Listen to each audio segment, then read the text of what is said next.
Salut. Je m'appelle Adrien, j'ai 34 ans.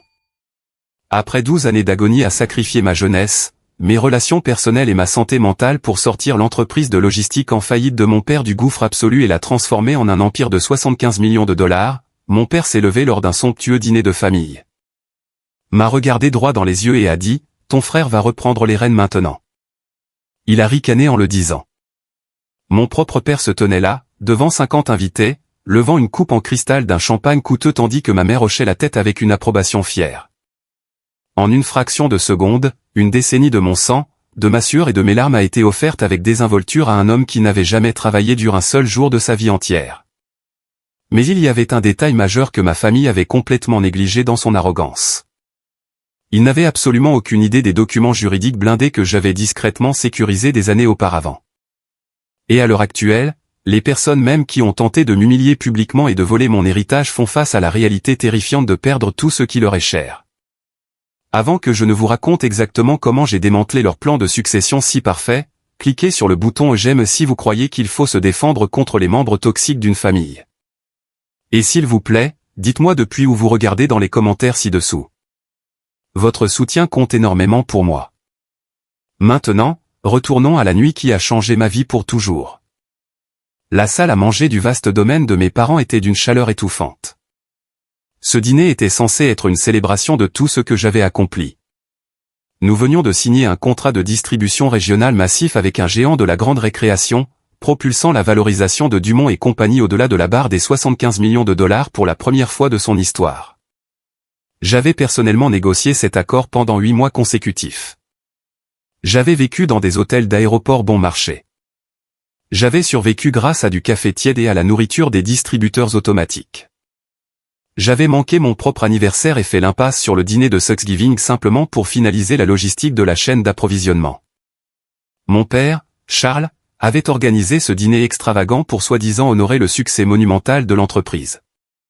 La pièce était bondée de membres de la famille élargie, de riches voisins de leur copropriété exclusive et de quelques associés d'affaires qui adoraient prétendre qu'ils avaient contribué à notre succès. L'odeur d'agneau rôti, de pommes de terre à l'ail et de vin rouge coûteux flottait dans l'air. Le cliquetis des couverts en argent fin contre les assiettes en porcelaine créait un rythme régulier et irritant. J'étais assis près du bout de la table, savourant un rare moment de fierté authentique et d'épuisement. Je portais mon meilleur costume sur mesure. Je pensais que c'était le moment. Je pensais sincèrement que c'était la nuit où mon père reconnaîtrait enfin l'homme que j'étais devenu, l'homme qui avait sauvé sa précieuse réputation. C'est alors que Charles a fait teinter sa cuillère en argent contre son verre de champagne. La pièce est devenue totalement silencieuse. Il s'est levé, ajustant les revers de son costume italien sur mesure, rayonnant de ce charme arrogant qu'il utilisait toujours pour masquer ses profondes insécurités et son incompétence en affaires. Il a parlé de transmission. Il a parlé de l'importance des lignées familiales pour tenir les rênes du pouvoir. Il s'est étendu sur le nom Dumont et sur la façon dont une fondation solide exigeait une présence familiale forte au sommet absolu. J'ai souri poliment, supposant qu'il annonçait ma nomination officielle en tant que directeur général. Il a tourné son regard vers mon jeune frère, Maxime. Maxime était assis directement en face de moi, faisant tourner son vin avec un sourire suffisant, paresseux et prétentieux. Maxime était l'enfant chéri de la famille Dumont. Il avait 29 ans, était perpétuellement bronzé par des parties de golf en milieu de semaine, et avait passé toute sa vie d'adulte à sauter d'un projet de vanité désastreux à un autre. Il portait une montre de créateur qui coûtait plus cher qu'une voiture d'occasion fiable, une montre que mes parents lui avaient achetée pour célébrer sa dernière entreprise en faillite. Mon père a posé une main lourde et affectueuse sur l'épaule de Maxime. Sa voix a résonné dans la salle à manger silencieuse, soulée au plafond, et c'est pourquoi, à compter de demain matin, Maxime interviendra pour reprendre les opérations quotidiennes en tant que nouveau directeur général de Dumont et compagnie. Ton frère va reprendre les rênes maintenant, Adrien. Nous sommes tellement fiers de lui, et je sais qu'il nous mènera vers une nouvelle ère brillante. Les applaudissements ont éclaté presque immédiatement. C'étaient les applaudissements stupides de riches parents et de voisins sycophantes qui ne savaient absolument rien de la façon dont une entreprise de logistique fonctionnait réellement. J'ai senti l'air se vider complètement de mes poumons. Le sol sous ma chaise a semblé se dérober, me précipitant dans un gouffre sombre et sans fond. Mon estomac s'est noué en des contractions douloureuses. 12 ans de vacances manquées, de nuits passées à travailler, de lutte contre les créanciers et d'investissement de chaque once de mon âme pour sauver son entreprise ont défilé devant mes yeux dans un montage cruel et moqueur. J'ai regardé le long de la table en acajou en direction de ma mère, Béatrice. Elle était assise à l'autre bout, rayonnante dans une robe de soie. J'ai désespérément cherché dans ses yeux le moindre signe de choc, d'objection ou de défense maternelle. À la place, elle m'a offert un sourire serré et apaisant. C'était exactement le genre de sourire condescendant que l'on fait à un chien quand on lui dit de s'asseoir et de ne pas bouger. Elle savait. Elle savait depuis le début. Elle avait probablement aidé à choisir le costume de Maxime pour cette occasion précise. Maxime a croisé mon regard à travers la lueur vacillante des bougies du centre de table. Son sourire suffisant s'est transformé en une grimace de victoire totale. Il n'avait pas l'air intimidé par la responsabilité. Il avait l'air triomphant. Il n'avait absolument rien fait pour mériter cet héritage, et pourtant, il était assis là à récupérer le travail de ma vie comme s'il s'agissait d'un jouet neuf et brillant. Chaque instinct de mon corps me hurlait de me lever. Je voulais renverser la lourde table, briser chaque verre en cristal de la pièce. Je voulais hurler de toutes mes forces. Je voulais révéler à tous comment Charles nous avait presque mis en faillite à 2 reprises parce qu'il refusait de lire des contrats de base.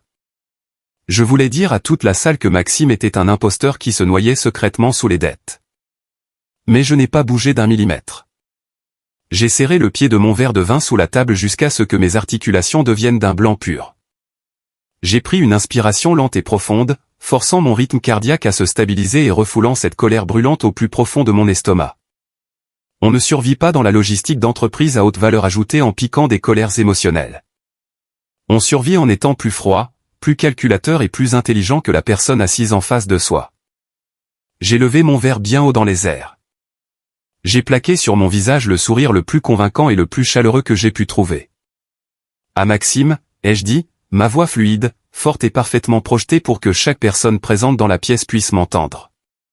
Puisses-tu mener l'entreprise exactement là où elle mérite d'aller? Les invités ont applaudi encore plus fort, totalement inconscients du venin dissimulé dans mes paroles. Mon père a rayonné vers moi, visiblement soulagé que je joue le rôle du cheval de trait obéissant et magnifique.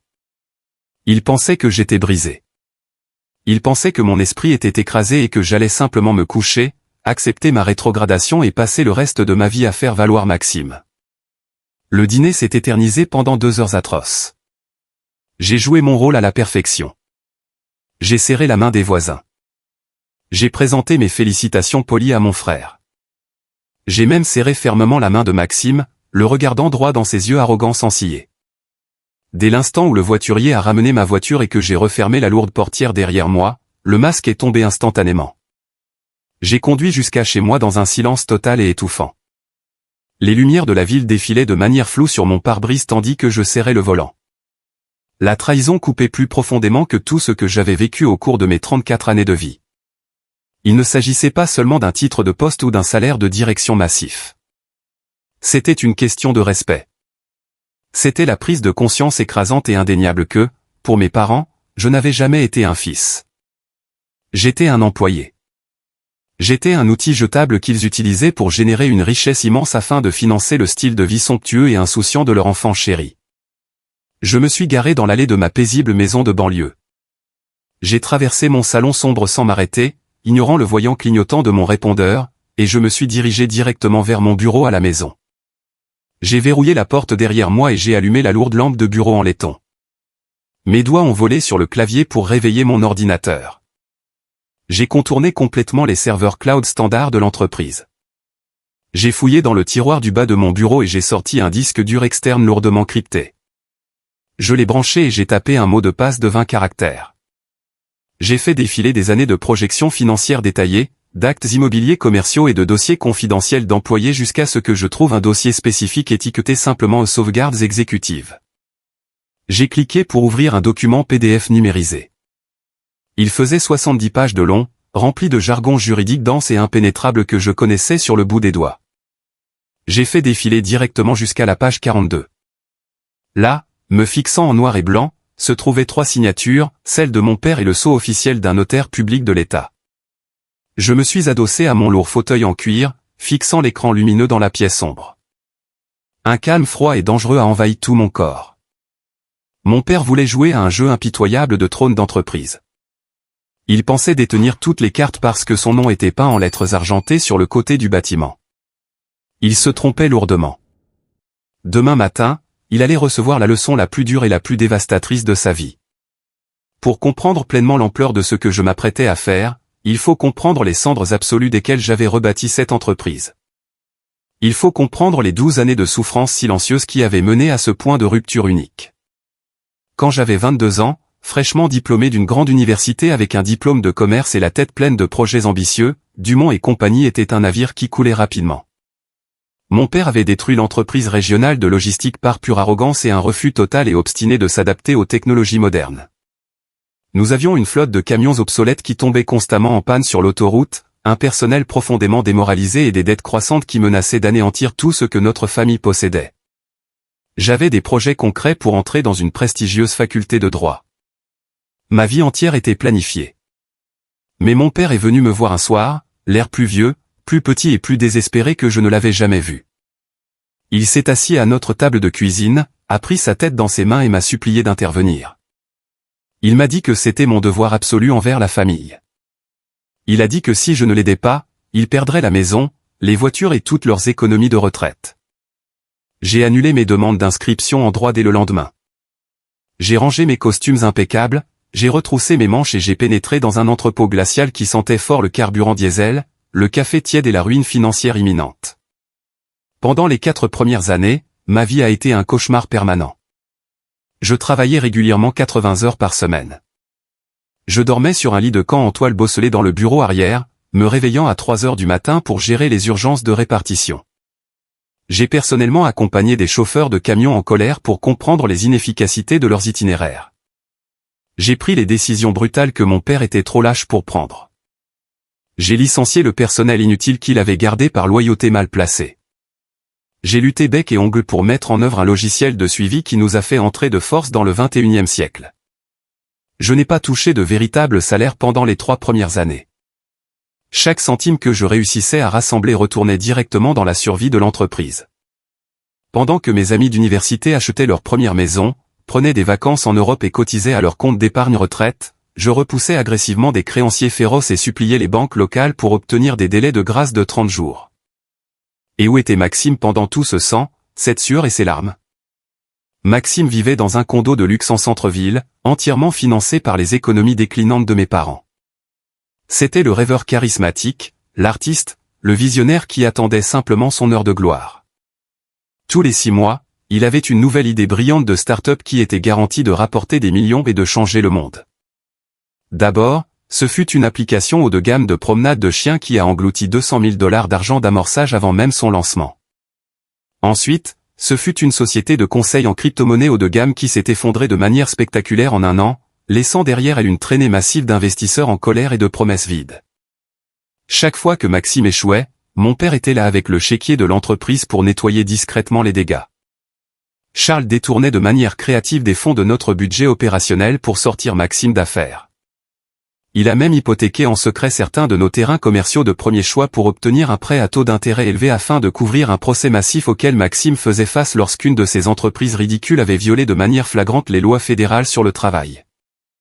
C'est moi qui devais m'asseoir avec nos comptables paniqués et trouver comment cacher les trous béants et saignants que Charles ouvrait dans nos bilans.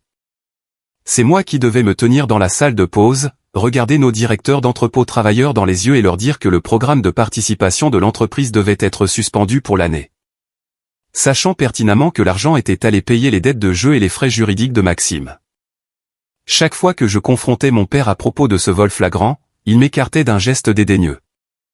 Il me regardait avec une condescendance absolue et disait des choses comme « La famille prend soin de la famille, Adrien. Ton frère a juste besoin de trouver sa voie. Tu es fort. Tu as la bosse des chiffres. Tu peux gérer la pression. Il est sensible. Il a besoin de notre soutien. » J'ai avalé mon ressentiment brûlant parce que je croyais naïvement que je bâtissais un empire qui finirait par m'appartenir. Je croyais vraiment que mon travail acharné, mes nuits blanches et ma loyauté indéfectible garantissaient mon avenir. Je pensais mériter ma place au bout de la table. Mais je n'étais pas stupide. À mes 29 ans, ma loyauté aveugle et absolue envers mon père avait commencé à s'effriter sérieusement. J'ai commencé à voir la dure réalité de ma situation. Certes, je générais des millions de dollars de revenus, étendant nos opérations sur 3 nouveaux États, mais mon titre officiel n'était toujours que vice-président des opérations, et mes parts réelles dans l'entreprise pour laquelle je saignais étaient exactement de 0. Le grand tournant s'est produit il y a 5 ans, au printemps 2019. Nous avions une opportunité unique d'acquérir notre plus grand concurrent régional. C'était un accord qui doublerait notre part de marché du jour au lendemain et consoliderait Dumont et compagnie en tant que leader incontestable du secteur. Mais nous avions besoin de capitaux liquides rapidement, et les banques traditionnelles hésitaient complètement en raison des antécédents financiers désordonnés et erratiques que Charles avait créés en renflouant constamment les désastres de Maxime. J'avais accumulé et investi discrètement mes propres maigres économies en bourse au fil des ans. J'avais vécu bien en dessous de mes moyens, conduisant une vieille berline et vivant dans une maison modeste tout en me constituant un portefeuille personnel substantiel. Je me suis assis avec Charles dans son immense bureau d'anglais. Je lui ai proposé d'injecter personnellement 2 millions de dollars en argent frais pour sécuriser l'acquisition. Mon père était absolument extatique. Il a sauté sur ses pieds, m'a tapoté vigoureusement le dos et m'a qualifié de sauveur brillant de l'entreprise. Mais je ne lui ai pas remis le chèque de banque aveuglément. J'ai posé une épaisse pile de documents juridiques sur son bureau, rédigés par un avocat d'affaires impitoyable et très cher que j'avais engagé discrètement en dehors de la ville. Les documents stipulaient clairement qu'en échange de mon injection massive de capitaux, je devais immédiatement recevoir une participation de 35% dans l'ensemble de l'entreprise. Charles a à peine jeté un coup d'œil au papier. Il était tellement habitué à ce que je règle ses problèmes catastrophiques, tellement habitué à me traiter comme un serviteur obéissant et sans cervelle qu'il a simplement tourné les pages jusqu'à la dernière, a saisi son stylo plume coûteux et a signé son nom. Il supposait qu'il s'agissait simplement de documents comptables internes standards. Il n'a jamais pris la peine de lire les clauses. Il n'a jamais pris la peine de faire réviser les documents par son propre avocat d'entreprise. 2 ans plus tard, le désastre a de nouveau frappé notre entreprise familiale. Mon père a commis une erreur catastrophique de jugement exécutif, signant un contrat contraignant terrible avec un fournisseur corrompu, ce qui a entraîné un procès massif de plusieurs millions de dollars pour rupture de contrat contre nous. L'ampleur des dommages menaçait de mettre Dumont et compagnie définitivement en faillite et de saisir tous nos actifs. Une fois de plus, Charles est entré dans mon bureau, paniqué, en sueur et absolument désespéré. Une fois de plus, je l'ai sorti d'affaire. J'ai liquidé impitoyablement mes actifs immobiliers personnels restants et j'ai obtenu un prêt privé massif à mon propre nom pour régler discrètement ce procès dévastateur à l'amiable avant que la presse ne l'apprenne. Et une fois de plus, j'ai placé un document juridiquement contraignant devant lui. Celui-ci transférait 25% supplémentaires de ses actions personnelles à mon nom, strictement à titre de garantie pour la dette massive que j'avais contractée.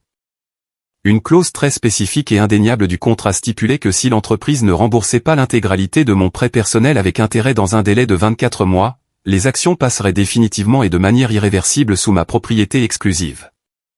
Charles l'a signé sans lire un seul mot. Il a promis de me rembourser sur les bénéfices du trimestre suivant. Il m'a serré la main et m'a qualifié de bon fils. Il ne m'a jamais remboursé. Il a complètement oublié l'accord dès l'instant où la crise a été évitée et que les avocats sont partis. Il est retourné jouer les patriarches fortunés et intouchables, achetant des abonnements de golf coûteux, améliorant ses voitures de luxe et finançant le style de vie somptueux de Maxime sans l'ombre d'une hésitation. Le délai de 24 mois avait officiellement expiré il y a exactement 1 an. Les actions étaient légalement et définitivement acquises à mon nom. Les documents avaient été déposés auprès de l'État. Le transfert était absolu. Assis dans mon bureau sombre à la maison, regardant l'écran brillant de mon ordinateur portable, le calcul mathématique était d'une simplicité incroyablement belle, 35% de l'investissement initial, plus 25% de la garantie du prêt en défaut. Je possédais 60% de Dumont et compagnie. Mon père, l'homme qui venait de m'humilier publiquement et d'offrir mon poste à son enfant chéri, n'en possédait plus que 40%. Il était actionnaire minoritaire dans une entreprise qui portait son propre nom de famille. Et selon les statuts de l'entreprise que j'avais soigneusement structurée et qu'il avait signé aveuglément, un actionnaire minoritaire n'avait absolument aucune autorité légale pour nommer un directeur général. Modifier le conseil d'administration ou apporter des changements structurels majeurs sans le consentement explicite du détenteur majoritaire. J'ai refermé l'ordinateur portable, le léger clic résonnant dans la pièce silencieuse. La colère bouillonnante qui avait fait rage dans ma poitrine toute la nuit s'est cristallisée en quelque chose d'incroyablement froid, tranchant et concentré. Je ne voulais plus d'excuses larmoyantes. Je ne voulais pas de leur amour conditionnel. Je voulais qu'ils ressentent exactement ce que l'on ressentait lorsque le sol solide était violemment arraché sous ses pieds.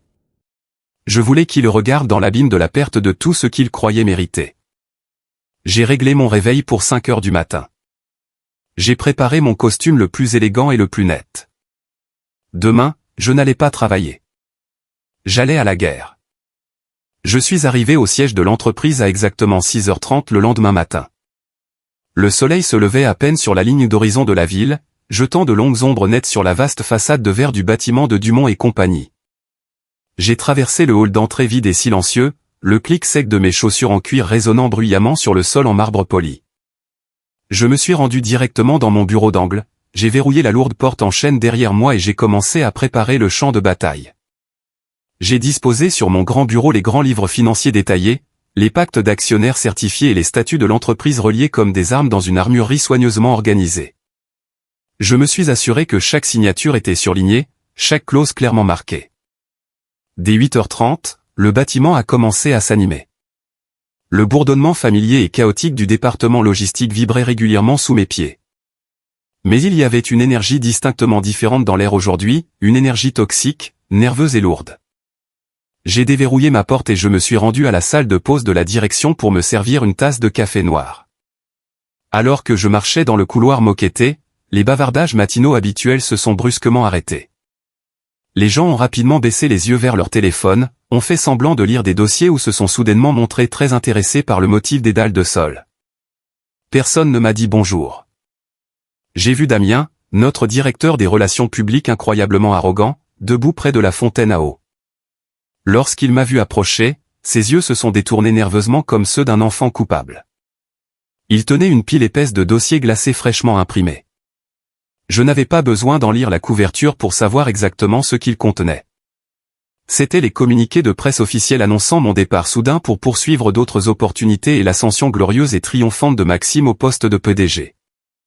Damien avait toujours été un chien de poche fidèle et sans colonne vertébrale pour mon père, priorisant la politique de bureau au détriment du travail réel. J'ai versé mon café, noir et amer, et je suis passé juste à côté de Damien, le regardant droit dans les yeux jusqu'à ce qu'il recule physiquement d'un pas. Je suis retourné dans mon bureau sans dire un seul mot. Qu'ils chuchotent. Qu'ils impriment leur petit dossier. À 9h précises, la porte de mon bureau s'est ouverte avec force sans que l'on frappe.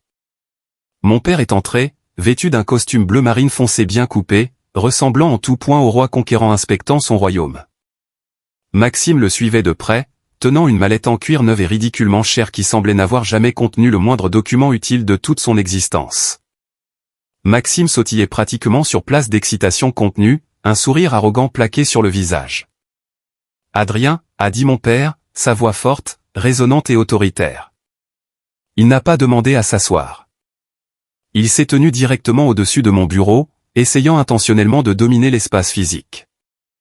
J'ose supposer que tu as commencé à organiser les documents de transition. Nous avons une quantité massive de pain sur la planche aujourd'hui. Maxime doit être entièrement briefé sur les nouveaux contrats de la chaîne d'approvisionnement d'ici midi, et je veux que tu le présentes au directeur d'entrepôt à 13h. J'ai pris une gorgée lente et délibérée de mon café.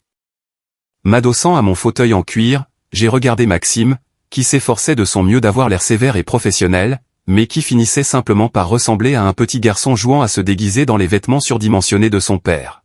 « Je n'ai rien organisé du tout, Charles », ai-je dit calmement, ma voix posée et stable. J'ai intentionnellement utilisé son prénom. J'ai vu un muscle de sa mâchoire se crisper instantanément. « Pardon », a répliqué mon père en posant ses deux mains à plat sur mon bureau. « Nous en avons discuté hier soir devant toute la famille. Cette transition a lieu aujourd'hui. Ne complique pas les choses, Adrien.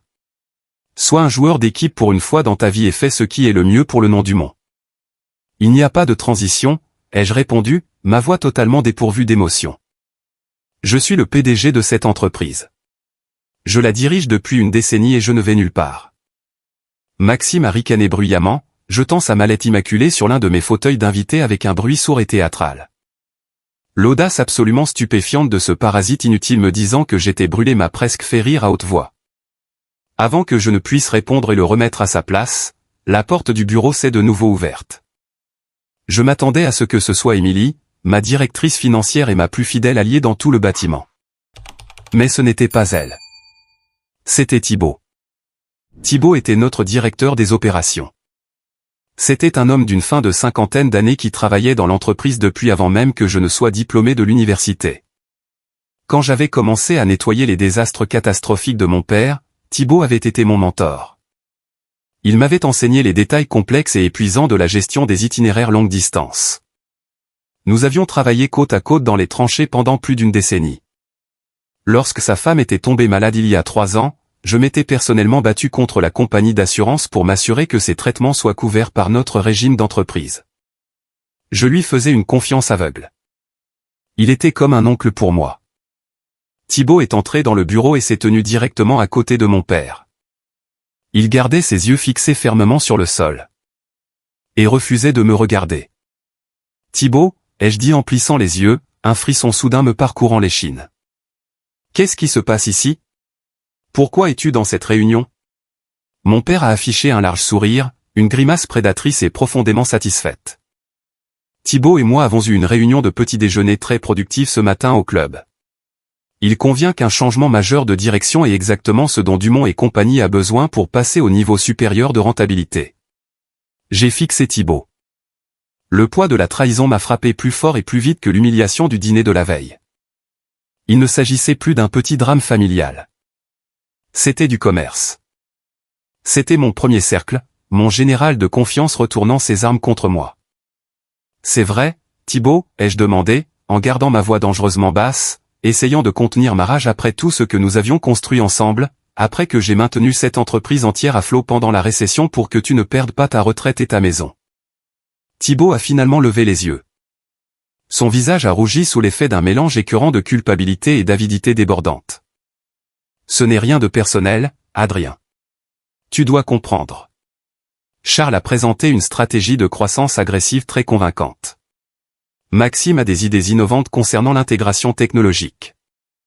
Et dans le cadre de la restructuration de l'entreprise, je vais monter en grade en tant que vice-président exécutif avec un bonus d'action significatif. Les pièces du puzzle se sont assemblées en un instant. Une promotion massive, une énorme augmentation de salaire, des actions. Mon père avait littéralement acheté mon second pour m'isoler complètement. Il savait que j'avais un contrôle absolu et inébranlable sur les opérations quotidiennes. Alors, il avait acheté la loyauté du seul homme qui connaissait les systèmes internes presque aussi bien que moi. Des idées innovantes, ai-je demandé, me moquant de ce mot à la mode de l'entreprise. J'ai regardé directement Maxime avec un dégoût pur. Quelles idées innovantes ? Une autre application de promenade de chiens. Ou peut-être pouvons-nous faire pivoter nos camions de fret de 18 tonnes en une ferme mobile de minage de crypto-monnaies. Dis-moi, Maxime, est-ce que tu connais seulement la différence entre un connaissement et une facture de fret ? Le visage de Maxime est devenu rouge vif, ses poings se serrant le long de son corps. Ferme-la, Adrien. Tu n'es qu'un répartiteur glorifié et surchargé de travail. Tu ne sais pas comment développer une entreprise moderne et disruptive. J'ai des investisseurs de haut niveau prêts à me soutenir dès que je prendrai le bureau d'angle. Tu as des sangsues prêtes à vider cette entreprise de son sang dès que je cesserai de surveiller le coffre-fort, ai-je répliqué en me levant lentement de mon bureau. J'ai braqué un regard furieux et sensillé sur mon père. Tu penses vraiment que tu peux débarquer ici, acheter mon personnel fidèle avec l'argent de l'entreprise et remettre les clés d'une entreprise de 75 millions de dollars à un raté total et documenté ? Charles a frappé violemment du poing sur mon bureau, faisant trembler ma tasse de café. Ne parle pas ainsi à ton frère, et ne me parle pas sur ce ton. J'ai construit cette entreprise à partir de rien. Mon nom est sur la façade de ce bâtiment. Tu travailles pour moi, Adrien. Tu es officiellement et immédiatement licencié. Vide ton bureau et sors de ce bâtiment dès maintenant avant que je demande à la sécurité de l'entreprise de te traîner dehors par le col devant tout ton personnel. La pièce est devenue complètement, terrifiée, d'un silence de mort. Thibaut semblait incroyablement mal à l'aise, déplaçant son poids d'un pied sur l'autre. Maxime avait l'air triomphant, croisant les bras sur sa poitrine. Charles se tenait droit, le torse bombé, respirant lourdement, s'attendant pleinement à ce que je m'effondre en 1000 morceaux et que je m'en aille la tête basse de honte. J'ai regardé les trois. J'ai laissé ce silence lourd et étouffant s'étirer pendant 5 secondes délibérées et atroces. Puis je me suis penché, j'ai calmement ajusté les poignets de ma chemise blanche impeccable et je me suis rassis dans mon fauteuil en cuir, croisant les jambes. Non, ai-je dit simplement. Mon père a eu l'air sincèrement confus, sa colère faiblissant pendant une fraction de seconde. Non. Est-ce que tu ne m'as pas entendu? Je viens de te licencier. Tu ne peux pas me licencier, Charles, ai-je répondu, tirant mon clavier vers moi et réveillant l'écran. Parce que tu n'as pas l'autorité légale pour le faire. Maintenant, j'ai une matinée très chargée à régler les problèmes massifs de chaîne d'approvisionnement que tu as créés avec ce fournisseur le mois dernier. Sortez de mon bureau, tous les trois. Le visage de mon père s'est crispé sous l'effet d'une rage totalement incontrôlée. Il a pointé un doigt tremblant et manucuré directement vers mon visage. Tu as complètement perdu la tête. J'appelle la sécurité de l'entreprise dès maintenant. Tu es en état de violation de domicile. Vas-y, ai-je défié, le fixant avec des yeux absolument morts et sans émotion. Appelle-les. Fais une scène publique massive. Fais-moi sortir de force parce que si tu essaies de me retirer de ce bâtiment, j'appellerai mes avocats et je gèlerai chaque compte d'exploitation de cette entreprise avant même que tu n'atteignes le hall d'entrée. La paix sera rejetée demain. Les camions s'arrêteront de circuler. Charles a hésité. Sa main est restée suspendue au-dessus de son téléphone. Il a vu dans mes yeux quelque chose qu'il n'avait jamais vu auparavant. Il a vu un homme qui n'avait absolument plus rien à perdre face à sa famille toxique. Il a vu un homme qui était prêt à brûler le bâtiment avec tout le monde à l'intérieur. Il a attrapé Maxime brutalement par le bras. Très bien. Si tu veux être humilié publiquement, nous ferons cela de la manière forte. J'appelle une réunion d'urgence du conseil d'administration pour 15 h cet après-midi. Nous procéderons à un vote de défiance formel et enregistré, et lorsque le conseil t'aura officiellement démis de tes fonctions, tu sortiras d'ici avec absolument rien. Ils sont sortis du bureau en tempêtant, Thibault les suivant de près, la tête basse comme un chien errant, lâche et obéissant. La lourde porte a claqué. La vitre a vibré. J'étais de nouveau seul. La tempête avait officiellement touché terre, et je me tenais pile au centre. Les heures suivantes furent une démonstration épuisante de guerre psychologique d'entreprise. Même avec la porte de mon bureau fermée et verrouillée à double tour, je pouvais physiquement sentir l'ensemble du bâtiment bouger et se fracturer autour de moi. Mon père agissait vite. Il utilisait son statut historique de fondateur de l'entreprise pour affirmer son autorité de manière agressive. Il faisait appel à toutes les faveurs possibles de ses vieux amis du conseil d'administration. Il me dépeignait comme un fils stressé, dangereusement instable et assoiffé de pouvoir qui tentait de voler impitoyablement l'entreprise familiale à son père vieillissant et bienveillant et à son frère cadet impuissant et visionnaire. À 11 h, Émilie s'est glissée discrètement dans mon bureau. Elle a verrouillé la porte derrière elle, a vérifié le couloir et a rapidement fermé les stores. C'est un bain de sang absolu là-bas, a chuchoté Émilie, la voix tremblant légèrement alors qu'elle déposait une pile de dossiers en carton jaune sur mon bureau. Damien fait déjà fuiter des rumeurs anonymes sur des blogs du secteur selon lesquels tu souffres d'une grave dépression nerveuse. Charles a été au téléphone avec les membres du conseil d'administration toute la matinée. Il leur propose explicitement une augmentation des dividendes trimestriels s'ils votent ton éviction à la réunion de 15 h. J'ai ouvert les dossiers qu'Émilie avait apportés. Ils contenaient les données financières brutes et indéniables, la preuve irréfutable que chaque trimestre rentable au cours des 8 dernières années était directement et incontestablement lié à mes stratégies logistiques et à mes mesures de réduction des coûts. Laisse-le parler, ai-je dit, organisant calmement les papiers en pile nette. Qu'en est-il d'Antoine? Antoine était notre plus grand actionnaire externe. Il possédait 10% de l'entreprise et exerçait une influence massive sur les investisseurs plus petits et plus discrets. C'était un homme d'affaires impitoyable de la vieille école qui ne se souciait pas des drames familiaux. Il ne s'intéressait qu'aux marges bénéficiaires et à son retour sur investissement. Antoine est totalement indécis, a dit Émilie nerveusement, arpentant la pièce. Charles lui met une pression incroyable, lui disant que les connexions de Maxime dans le monde de la technologie doubleront notre valorisation en 2 ans. Antoine veut voir comment le vote se déroule. Il veut voir qui scie le premier. Merci, Émilie, ai-je dit doucement, levant les yeux vers elle. Es-tu absolument sûr d'être avec moi sur ce coup-là? Si les choses tournent mal aujourd'hui, Charles purgera impitoyablement tous ceux qui me sont fidèles. Il ruinera ta réputation dans ce secteur. Tu pourrais perdre ton travail et ta carrière. Émilie a cessé d'arpenter la pièce. Elle s'est redressée, croisant les bras de manière défensive. Je suis la directrice financière, Adrien. Je vois les vrais chiffres chaque jour. Maxime nous mettra en faillite en 6 mois. Je préfère couler en me battant avec toi, l'homme qui a réellement construit cet endroit, plutôt que de regarder cet idiot arrogant détruire cette entreprise. Je suis avec toi jusqu'au bout. Elle s'est glissée hors du bureau aussi discrètement qu'elle y était entrée. J'ai ressenti un élan de gratitude puissant. Tout le monde n'avait pas un prix comme Thibaut. Juste au moment où je me rasseyais pour passer en revue les statuts de l'entreprise une dernière fois de manière méticuleuse, mon téléphone portable personnel a sonné, vibrant violemment contre le bois de mon bureau. L'écran affichait le nom de ma mère, Béatrice. J'ai fixé l'écran lumineux pendant un long moment. Une part de moi, faible et pathétique, voulait l'ignorer, mais une part plus sombre et plus masochiste avait besoin d'entendre exactement ce qu'elle avait à dire. J'ai accepté l'appel et j'ai activé le haut-parleur, m'adossant à mon fauteuil. Adrien, sa voix est parvenue par le haut-parleur, douce, incroyablement mielleuse et imprégnée d'un poison manipulateur absolu. Mon chéri, j'entends dire que tu provoques une scène terrible et embarrassante au bureau aujourd'hui. Ton père est très contrarié. Je défends mon travail, maman, ai-je dit froidement, fixant le plafond. Je l'ai entendu soupirer, ce soupir dramatique, souffrant et théâtral qu'elle utilisait toujours pour nous faire culpabiliser quand nous étions enfants. Adrien, s'il te plaît, je t'en supplie, ne sois pas égoïste aujourd'hui. Tu es si intelligent. Tu as tes propres investissements personnels. Tu peux obtenir un emploi de direction très bien payé n'importe où dans le pays. Tu n'as pas besoin de cette entreprise. Ton frère Maxime en a besoin. Il a désespérément besoin d'une victoire. Sa confiance en lui est complètement brisée après l'échec de sa dernière entreprise.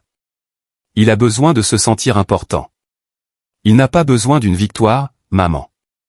Il a besoin d'un retour brutal à la réalité. Tu ne peux pas lui remettre une entreprise de logistique complexe de 75 millions de dollars comme un trophée de participation simplement pour qu'il se sente mieux d'être un raté. C'est un bien familial, Adrien. A-t-elle hurlé, son doux masque maternel se fissurant instantanément, révélant la méchanceté sous-jacente. Cela appartient à la famille, pas seulement à toi. As-tu seulement une idée de la difficulté pour moi de voir Maxime lutter et souffrir pendant que tu obtiens toutes les louanges et ce salaire massif? Tu as tout. Tu as une maison. Tu as le respect. J'ai agrippé le bord de mon bureau, mes articulations devenant blanches. J'ai tout gagné. J'ai sacrifié toute ma vie d'adulte pour cette entreprise. J'ai payé pour ses erreurs. Et ton frère mérite sa part maintenant, a-t-elle hurlé, perdant totalement le contrôle de ses nerfs, sa voix devenant stridente et exigeante. J'ai dit à ton père il y a des mois que nous devions sécuriser l'avenir de Maxime avant que tu ne prennes complètement le contrôle et que tu ne l'évinces. J'ai dit à Charles de mettre Maxime à la tête de l'entreprise pour que le garçon ait enfin un peu de respect dans cette ville. Tu ruines ma famille avec ta cupidité. Ces mots m'ont frappé comme un coup physique dévastateur en pleine poitrine. J'ai dit à ton père. Mon père n'avait pas conçu ce plan de succession tout seul. C'était ma mère. C'était elle qui avait orchestré toute cette trahison élaborée pour protéger son enfant chéri. Elle avait activement fait pression derrière les portes closes, chuchotant à l'oreille de mon père pour me dépouiller du travail de ma vie simplement pour apaiser l'ego fragile et pathétique de Maxime. Ma mère était l'architecte de mon exécution. Un vide glacial et profond s'est installé au plus profond de ma poitrine. Le dernier fil d'amour familial s'est rompu. La moindre hésitation que j'avais, la moindre pointe de culpabilité à l'idée de détruire la réputation de ma famille s'est évanouie à cet instant précis. Ils étaient morts pour moi. Ce n'était plus un différend familial. C'était une prise de contrôle hostile. Et j'allais être absolument impitoyable. Merci d'être honnête, maman, ai-je dit, ma voix totalement dépourvue de chaleur, d'affection ou d'humanité. Cela rend ce que je m'apprête à faire tellement plus facile. Considère ceci comme ma démission formelle de cette famille. Ne rappelle plus jamais ce numéro. J'ai raccroché avant qu'elle ne puisse crier un autre mot et j'ai bloqué définitivement son numéro. J'avais l'impression d'assister aux funérailles d'une mère qui respirait encore. Un coup sec et frénétique m'a sorti de mes pensées. Chloé, ma jeune assistante juridique, a pointé la tête dans mon bureau. Elle avait l'air terrifiée, serrant un lourd classeur de documents ignifugés contre sa poitrine. Elle sortait tout juste de la faculté de droit, lourdement endettée par ses études, et elle savait exactement à quel point les enjeux étaient dangereusement élevés aujourd'hui. « Monsieur Dumont » a chuchoté Chloé, entrant et verrouillant rapidement la porte derrière elle. « Je les ai récupérés dans le coffre-fort de la banque en centre-ville. Les originaux absolus, comme vous l'avez demandé. » Elle a posé délicatement le lourd classeur sur mon bureau. Je l'ai ouvert. À l'intérieur, reposant parfaitement au sommet, se trouvait l'accord original de transfert d'actions de 2015, portant le tampon rouge vif du notaire de l'État. En dessous se trouvait le document de transfert d'actifs suite au défaut de paiement du prêt de 2019, lui aussi lourdement tamponné et certifié. « Est-ce que quelqu'un t'a vu apporter ça dans le bâtiment ?» ai-je demandé, examinant les sceaux. « Non, monsieur » a dit Chloé, ses mains tremblant légèrement alors qu'elle se tenait devant mon bureau. Mais Damien a rôdé autour des bureaux de la direction toute la matinée. Il m'a demandé où j'allais. J'ai menti et lui ai dit que je récupérais les commandes de déjeuner pour le service comptabilité. « Tu as été parfaite, Chloé » ai-je dit, lui adressant un regard rassurant et solide. « Quand la réunion commencera à 15 heures, j'ai besoin que tu te tiennes juste devant les lourdes portes de la salle du conseil. Apporte 10 copies de ces documents exacts. Quand je te ferai signe, tu entreras, tu verrouilleras la porte derrière toi et tu les distribueras à chaque membre du conseil. Tu as compris ? Oui, monsieur Dumont. Je ne vous décevrai pas. » Elle a quitté la pièce. J'étais de nouveau seul. J'ai regardé la grande horloge murale. Il était 14h15. 45 minutes avant la réunion du conseil. 45 minutes avant que mon père n'essaie de m'humilier publiquement, de me retirer mon titre et de remettre mon empire à un imposteur. 45 minutes avant que je ne lâche une bombe nucléaire juridique dans la pièce et que j'en regarde les retombées. Je me suis levé, je me suis approché du petit miroir suspendu à l'arrière de ma porte et j'ai ajusté méticuleusement ma cravate. J'ai regardé l'homme qui me faisait face. Ce n'était pas une victime. Ce n'était pas un agneau sacrificiel pour la famille Dumont. C'était un survivant. J'ai ramassé la pile épaisse de rapports financiers et le dossier ignifugé contenant ma preuve absolue et indéniable de contrôle sur l'Empire. Il était temps de marcher vers la tempête. Le trajet entre mon bureau d'angle isolé et la salle principale du conseil d'administration a semblé être la marche la plus longue et la plus éprouvante de toute ma vie. C'était une marche que j'avais faite des milliers de fois au cours des 12 dernières années. D'ordinaire, je la faisais pour discuter de projections trimestrielles banales, négocier agressivement des acquisitions immobilières commerciales ou réviser complètement notre logistique complexe de chaînes d'approvisionnement. Mais aujourd'hui, la lourde moquette de laine importée sous mes chaussures en cuir coûteuses offrait une sensation radicalement différente. L'air dans le long couloir bordé de portraits était incroyablement épais, vibrant de cette tension sombre, nerveuse et tacite qui n'existe réellement que juste avant une exécution d'entreprise massive. Je tenais le dossier ignifugé noir serré contre mon flanc, le pressant contre mes côtes si fort que cela me faisait mal. À l'intérieur de ce dossier noir sans prétention se trouvait mon avenir entier, mes 12 années de sacrifices inimaginables et destructeurs d'âme, et la destruction absolue et indéniable de l'ego fragile et usurpé de mon père. Je suis passé devant les peintures à l'huile des anciens dirigeants, des hommes qui avaient construit les premières fondations de ce secteur avant que mon père ne manque de le détruire complètement. Je ne les ai pas regardés. J'ai gardé les yeux fixés sur les lourdes portes doubles en acajou au bout du couloir. J'ai atteint les portes. Je n'ai pas hésité une seule fraction de seconde. Je les ai poussées d'un geste ferme et violent qui a fait cliqueter bruyamment les poignets en laiton, et j'ai pénétré dans la pièce. La salle du conseil principal de Dumont et compagnie avait été spécialement conçue par mon père pour intimider quiconque y pénétrait. Elle présentait une immense table en acajou sur mesure de 30 pieds qui coûtait nettement plus cher qu'une maison de banlieue standard pour débuter. Elle était entourée de 20 fauteuils en cuir surdimensionnés à haut dossier qui vous engloutissaient tout entier. Les baies vitrées offraient une vue panoramique imprenable et vertigineuse sur la ligne d'horizon du centre-ville, servant de rappel visuel constant et arrogant de la richesse, du pouvoir et de l'influence immense qui était censé découler directement de cette pièce précise. Chaque siège de la table massive était occupé. L'intégralité du conseil d'administration s'était rassemblée à une vitesse terrifiante. C'étaient des hommes et des femmes incroyablement riches et hautement connectés, beaucoup d'entre eux étant des amis personnels proches de mon père issus de son country club exclusif et excessivement cher. C'étaient des gens qui avaient fait fortune dans l'immobilier commercial, le droit des affaires et des fonds de capital investissement agressifs. C'était le genre de personnes qui assistaient à des galas de charité mondains le week-end et licenciaient impitoyablement des centaines d'ouvriers d'usine le lundi matin. Au bout de la table massive siégeait Charles. Il avait réclamé avec assurance le siège de président, un poste qu'il détenait légalement sur le papier, mais qu'il n'avait pas utilisé ou respecté de manière effective depuis près d'une décennie. Il portait son costume italien sur mesure préféré, celui qu'il réservait aux grandes conférences de presse et aux négociations à enjeux élevés. Ses cheveux argentés étaient parfaitement coiffés, rejetés en arrière sans qu'une seule mèche ne dépasse. Il ressemblait exactement à un homme d'État digne, un patriarche bienveillant et aimant guidant son entreprise familiale vulnérable à travers une transition nécessaire et douloureuse. C'était un déguisement magistral. Assis immédiatement à sa droite se trouvait Maxime. Maxime avait un bloc-notes en cuir neuf et ridiculement cher posé proprement devant lui, un lourd stylo plume en or reposant délicatement dessus. Il ressemblait exactement à un lycéen nerveux faisant semblant d'être un PDG pour une journée des métiers. Il essayait désespérément de projeter une aura de confiance tranquille et autoritaire, mais je pouvais facilement voir le léger tremblement rythmique de ses mains et la perle de sueur qui se formait sur sa tempe. Il était complètement dépassé, et il le savait. Mais sa cupidité aveugle le poussait en avant malgré tout. De plus, assis directement à la gauche de mon père se trouvait Thibaut, mon ancien mentor de confiance, l'homme qui avait dégoûtamment échangé son intégrité et notre longue amitié contre une promotion de titre insignifiante et une augmentation de salaire.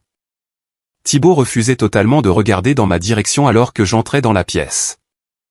Il gardait ses yeux fixés de force sur l'écran de sa tablette, transpirant légèrement sous la lumière vive et crue des projecteurs encastrés. Il ressemblait à un homme marchant vers l'échafaud qu'il avait lui-même construit. Tout au bout de la longue table était assis Antoine. Antoine était la variable absolue dans tout ce cauchemar orchestré. En tant que principal investisseur externe, il contrôlait personnellement un bloc massif d'actions de vote.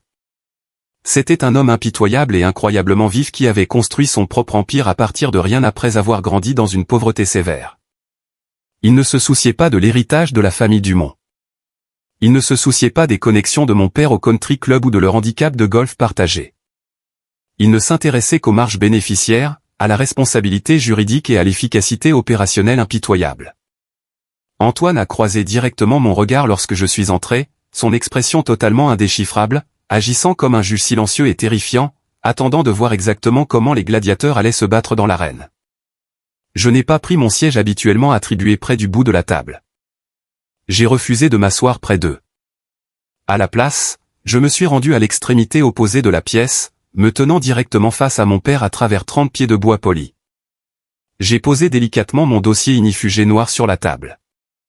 Je me suis assis, j'ai boutonné calmement ma veste de costume, j'ai croisé les mains et les ai posées sur le bois. Je n'ai pas prononcé un seul mot. J'ai juste attendu, fixant mon père du regard. Charles s'est raclé la gorge bruyamment, un son retentissant qui a instantanément capté l'attention exclusive de toute la pièce.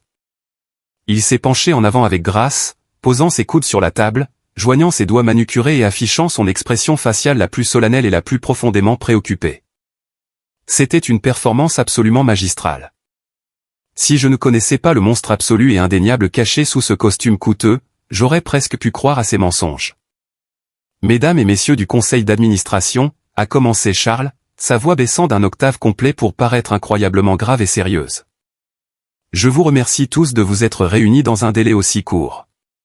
Je sais que beaucoup d'entre vous ont dû annuler des réunions importantes pour être ici. Comme vous le savez tous, Dumont et compagnie a atteint un jalon historique sans précédent ce trimestre.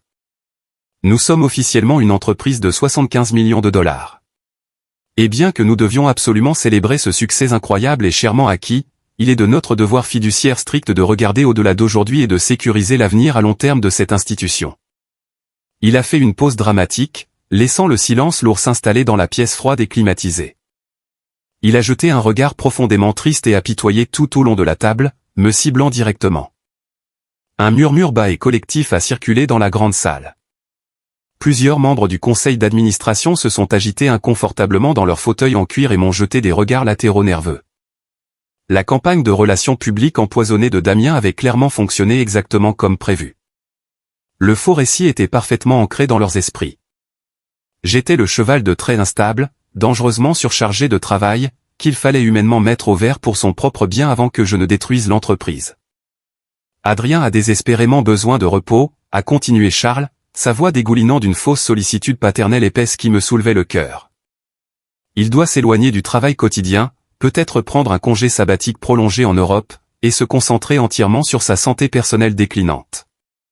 Nous ne pouvons tout simplement pas permettre à son état émotionnel hautement fragile actuel de compromettre nos récentes acquisitions immobilières ou nos relations délicates avec nos principaux fournisseurs nationaux. Par conséquent, pour le bien absolu de l'entreprise et, plus important encore, pour le bien de mon propre fils, je propose formellement une restructuration immédiate et massive de notre équipe de direction. Charles a désigné grandement de sa main ouverte Maxime, qui a bombé le torse, s'efforçant d'avoir l'air d'un dirigeant courageux et visionnaire intervenant pour sauver la situation. Mon plus jeune fils, Maxime, a passé toute la dernière décennie à bâtir de manière indépendante un réseau formidable et hautement lucratif dans les secteurs de la technologie et du capital risque. Il comprend profondément le paysage numérique moderne. Il comprend le développement disruptif et agressif. Maxime a courageusement accepté d'intervenir immédiatement en tant que nouveau directeur général pour nous guider de manière agressive dans notre prochaine phase de croissance internationale explosive. De plus, pour garantir une transition totalement transparente de nos opérations terrestres complexes, Thibaut a accepté une promotion massive au poste de vice-président exécutif, offrant la main stable et hautement expérimentée dont nous avons désespérément besoin pendant ce changement de pouvoir critique et vulnérable. Thibaut a hoché la tête solennellement, fixant intensément son bloc-notes, refusant toujours d'orienter son regard près de mon visage. Il jouait son rôle de lâche à la perfection, l'homme d'entreprise dévoué intervenant courageusement dans une période de crise fabriquée. J'ai déjà demandé à nos meilleurs avocats d'affaires de rédiger une indemnité de départ incroyablement généreuse pour Adrien, a déclaré Charles, faisant glisser une enveloppe blanche épaisse et brillante sur la table en acajou poli. Elle comprend une année complète de son salaire de direction actuel, l'acquisition immédiate et inconditionnelle de tous ses comptes de retraite d'entreprise et un bonus en espèces substantiel de plusieurs millions de dollars pour ses contributions passées. Nous ne l'abandonnons absolument pas.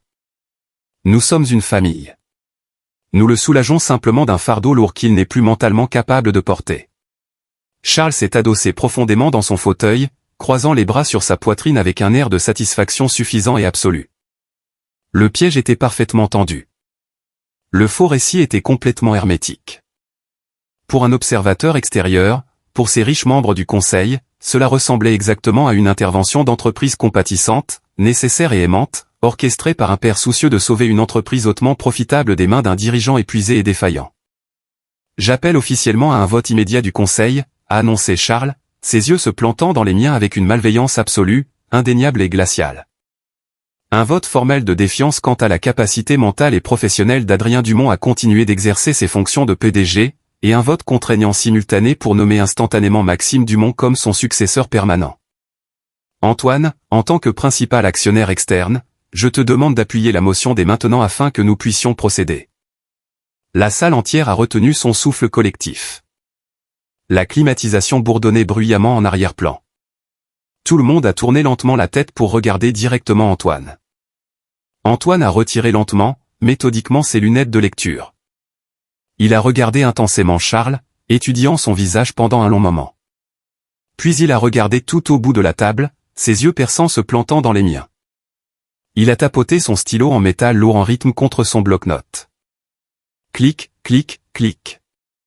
Avant d'appuyer formellement une motion qui déstabilise complètement la direction éprouvée d'une entreprise hautement profitable et fonctionnant parfaitement, a dit Antoine, sa voix résonnant comme du gravier lourd broyé. Je veux entendre directement l'homme dont la tête repose actuellement sur le billot. Adrien, ton père vient de déclarer publiquement et officiellement que tu es mentalement inapte à diriger cette entreprise et que ton frère, dont la dernière entreprise bien documentée s'est soldée par une faillite spectaculaire et un procès retentissant, est le sauveur dont nous aurions soi-disant besoin. Que as-tu exactement à dire pour ta défense face à ces allégations graves? Le projecteur s'est déplacé instantanément, m'éblouissant. Charles a ricané bruyamment, levant les yeux au ciel. Maxime a laissé échapper un petit rire incroyablement arrogant, s'adossant à son fauteuil et croisant les bras. Il croyait sincèrement et vraiment que je n'avais absolument plus rien dans mon arsenal. Il pensait que j'allais m'effondrer et supplier pour garder mon travail. Il pensait que j'allais crier, pleurer ou piquer une crise de colère émotionnelle violente qui validerait parfaitement leurs affirmations vicieuses sur ma prétendue instabilité mentale. Je n'ai pas crié. Je n'ai pas versé une seule larme. Je n'ai pas élevé la voix d'une fraction de décibel. J'ai pris une inspiration très lente et très profonde, aspirant l'air froid dans mes poumons, stabilisant parfaitement mon cœur qui battait la chamade. J'ai regardé tout autour de la grande salle, établissant un contact visuel délibéré, sans ciller et d'une intensité terrifiante avec chaque personne assise à cette table qui venait de consentir silencieusement à détruire ma vie entière pour un dividende légèrement plus élevé. Puis j'ai souri. Ce n'était pas un sourire chaleureux ou amical. C'était le sourire froid, mort et terrifiant d'un prédateur suprême qui venait de verrouiller discrètement la porte de la cage de l'intérieur, piégeant les chasseurs à l'intérieur avec lui. « Qu'est-ce que j'ai à dire, Antoine ?» ai-je demandé, ma voix incroyablement calme, lisse comme du verre et résonnant d'une autorité terrifiante et indéniable. Je dis que cette réunion d'urgence est une farce totale, absolue et pathétique. Je me suis levé lentement de mon lourd fauteuil en cuir, le repoussant pour que ses pieds grincent bruyamment sur la moquette. Mon père vient de vous faire à tous un discours très touchant, très émotionnel et hautement répété sur l'héritage familial, sur ma prétendue dépression nerveuse et sur sa profonde et bienveillante préoccupation paternelle pour mon bien-être. C'était un magnifique chef-d'œuvre de fiction absolue. Mais nous ne sommes pas assis dans cette pièce pour écrire de la fiction. Nous sommes assis ici pour diriger un empire logistique de 75 millions de dollars. Et dans cette pièce précise, seuls les faits froids et durs comptent. J'ai plongé lentement la main dans la poche intérieure de ma veste de costume et en ai sorti mon téléphone portable personnel. Je l'ai déverrouillé, j'ai ouvert mes messages et j'ai appuyé sur envoyer sur un unique message vide préécrit. Le fait absolu est, ai-je continué, projetant ma voix pour qu'elle commande chaque centimètre carré de l'espace massif, que Charles Dumont ne se soucie pas de ma santé physique ou mentale. Il se soucie uniquement de financer de manière agressive le style de vie somptueux et insoutenable de son enfant chéri. Le fait absolu est que Maxime Dumont n'a pas de réseau technologique. Il a une traînée massive et terrifiante de créanciers impayés, d'investisseurs en colère et de procès imminents. Et le fait absolu le plus important de tous. Les lourdes doubles portes en acajou de la salle du conseil se sont ouvertes violemment derrière moi. Chloé est entrée dans la pièce. Elle était incroyablement pâle, tremblant visiblement de peur, mais elle avançait avec une détermination absolue et inébranlable. Elle portait une pile massive et incroyablement lourde de dossiers juridiques épais et reliés de manière professionnelle. « Distribue-les immédiatement, Chloé » ai-je ordonné, ma voix claquant dans la pièce comme un fouet. Chloé s'est déplacée rapidement autour de la table massive en acajou, déposant un dossier lourd et dense directement en face de chaque membre du conseil. Elle en a posé un délicatement devant Antoine. Elle en a posé un de force devant un Thibaut qui transpirait abondamment. Et enfin, elle a marché jusqu'au bout de la table et en a claqué un directement devant Charles, juste au-dessus de son bloc-notes immaculé. Le fait le plus important de tout, ai-je dit, marchant lentement, délibérément le long de la table, mes yeux fixés sur le visage de mon père, et que Charles Dumont n'a pas l'autorité légale pour convoquer ce vote du Conseil. Il n'a pas l'autorité légale pour me licencier et il n'a certainement, absolument pas l'autorité légale pour nommer un nouveau directeur général. Je me suis arrêté juste à côté de la chaise d'Antoine. J'ai baissé les yeux vers l'investisseur chevronné. Ouvre le dossier, Antoine. Lis-le à haute voix pour la salle. Antoine n'a pas hésité. Il a ouvert agressivement la couverture noire et lourde du dossier juridique dense. Toute la salle du conseil était d'un silence absolument terrifiant, à l'exception du bruissement sonore du papier épais et de haute qualité alors que le reste des membres du conseil, confus, suivaient le mouvement et ouvraient leur propre copie. « C'est quoi cette absurdité absolue, Adrien ?» a exigé Charles, son visage s'empourpant soudainement d'une colère profonde et furieuse. Il a repoussé le dossier de force comme s'il était contaminé par un virus mortel. Sont-ce encore tes feuilles de calcul opérationnelles ennuyeuses? Penses-tu honnêtement qu'un camembert coloré sur l'efficacité du carburant diesel va magiquement sauver ton poste aujourd'hui? Tu t'embarrasses toi-même et cette sécurité familiale. Lis le foutu document, Charles, ai-je dit, ma voix tombant dans un murmure dangereux, glacé et menaçant qui s'est propagé sur le bois. Pour la première fois de ta misérable vie de paresseux imbu de toi-même, lis réellement le contrat juridiquement contraignant avant de signer aveuglément la perte de ton avenir entier. Antoine a ajusté rapidement ses lunettes de lecture, ses yeux aiguisés parcourant la première page complexe à une vitesse fulgurante. C'était un homme hautement habitué à assimiler des documents juridiques incroyablement denses et intentionnellement confus en quelques secondes seulement. J'ai observé attentivement ses yeux s'écarquiller légèrement de surprise authentique. J'ai vu sa posture physique entière changer en un instant, passant rapidement d'un observateur détendu et blasé à un homme hautement alerte qui réalisait soudainement qu'il était assis au milieu d'un champ de mines actives sur le point d'exploser. C'est un accord de transfert d'actions certifié et officiel, a dit Antoine à haute voix, sa voix profonde coupant facilement la tension croissante dans la pièce. Il a tourné la page suivante agressivement, son index suivant les lignes denses de texte juridique. Daté du 17 avril 2019, il stipule clairement une injection de capital d'urgence massive d'exactement 2 millions de dollars, personnellement financée en totalité par Adrien Dumont. En échange direct de ce capital, 35% de toutes les actions de vote existantes ont été transférées sans condition des avoirs personnels de Charles Dumont directement à Adrien Dumont. Un hoquet de surprise collectif et hautement audible a résonné dans la grande salle. Plusieurs membres du conseil ont lâché leur stylo. Thibault avait l'air de vouloir vomir sur ses chaussures coûteuses. Il a repoussé violemment sa chaise de la table, essayant de mettre de la distance entre lui et les documents.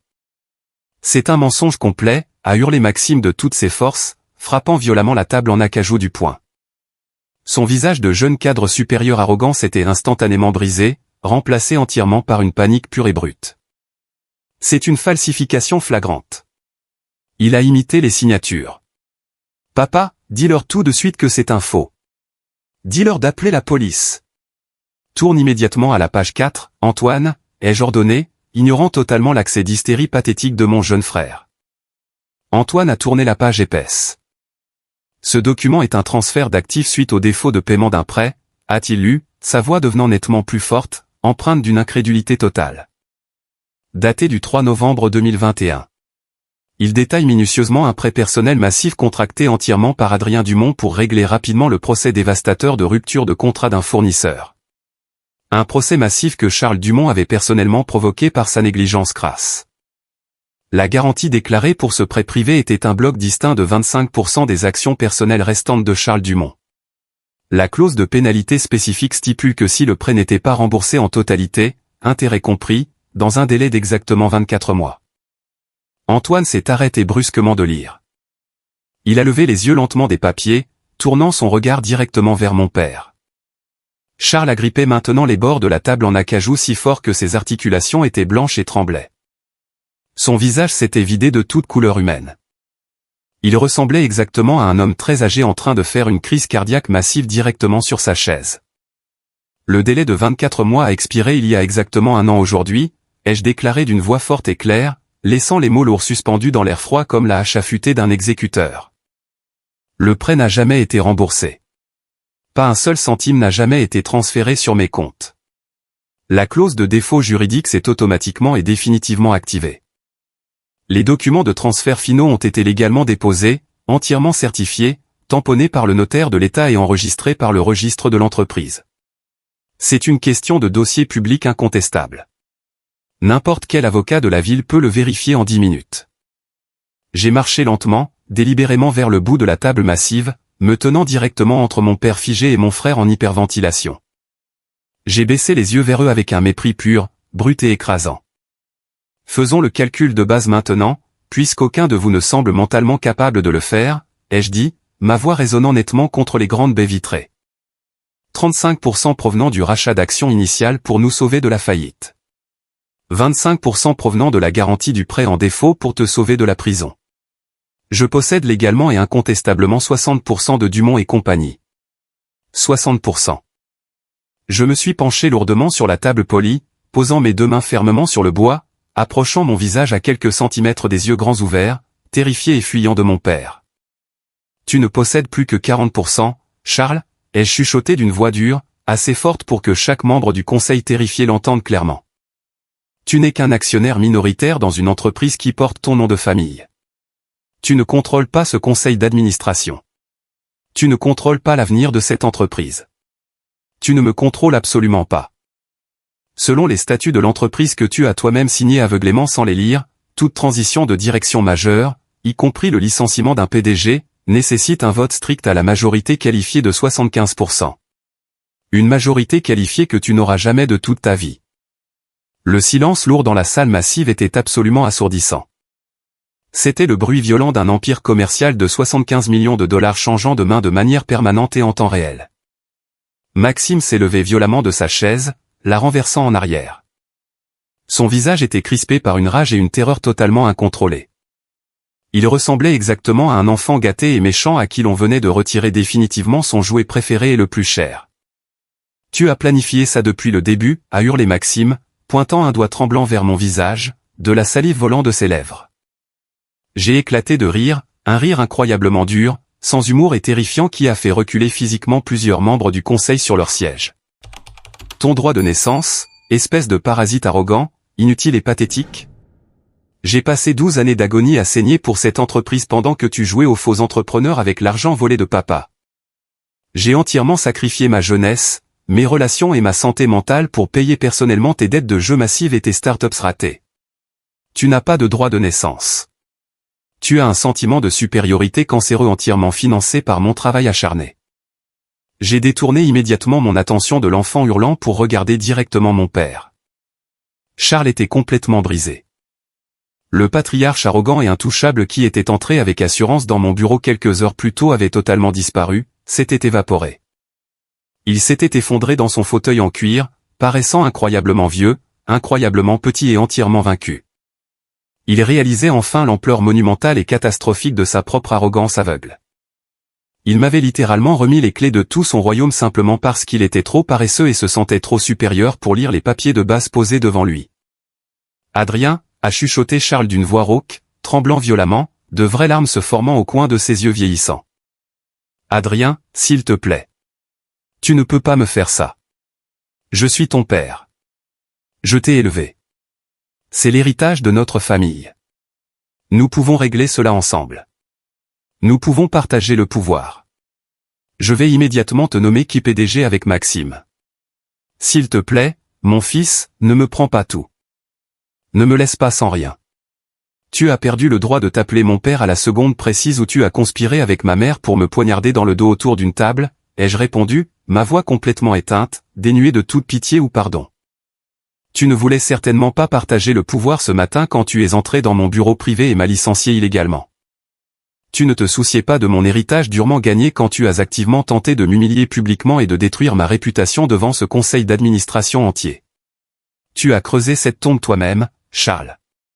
Maintenant, tu vas y rester pour toujours. Je me suis redressé, ajustant ma cravate, et je me suis adressé à la salle entière de dirigeants stupéfaits. Le vote de défiance illégale est officiellement annulé.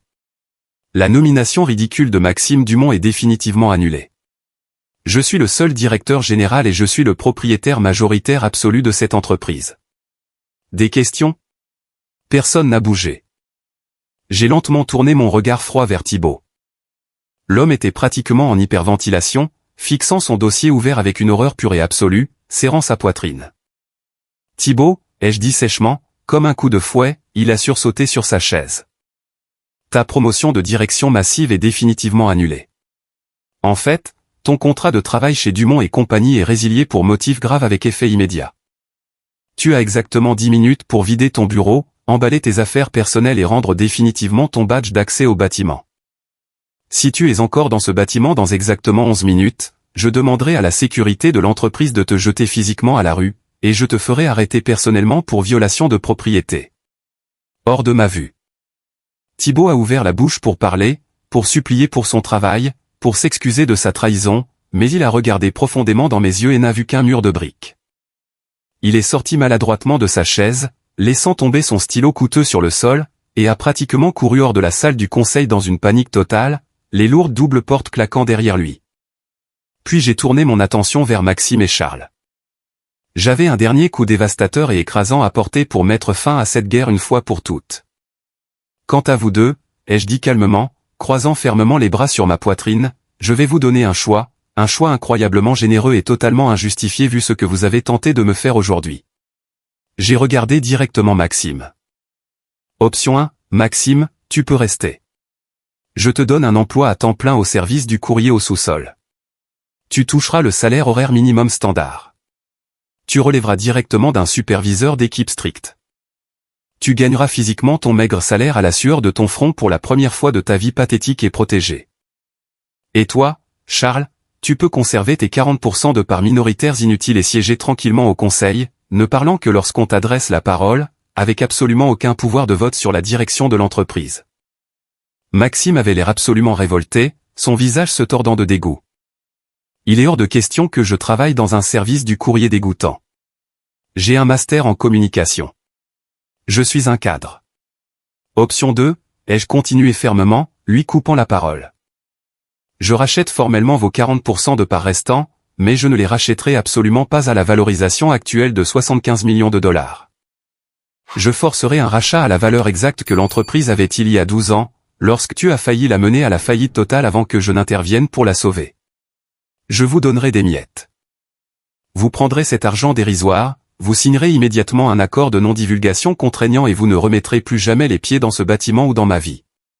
Si vous choisissez l'option 2, vous ne faites plus partie de ma famille. Je me suis penché en avant, posant mes deux mains à plat sur la table. Vous avez exactement 60 secondes pour décider. Décidez maintenant, ou je lance immédiatement une procédure d'exclusion hostile. Je suspends indéfiniment tous les versements de dividendes et je vous noie dans un litige d'entreprise si coûteux que vous devrez vendre votre précieux domaine et vos voitures simplement pour payer les honoraires de vos avocats. Le temps presse.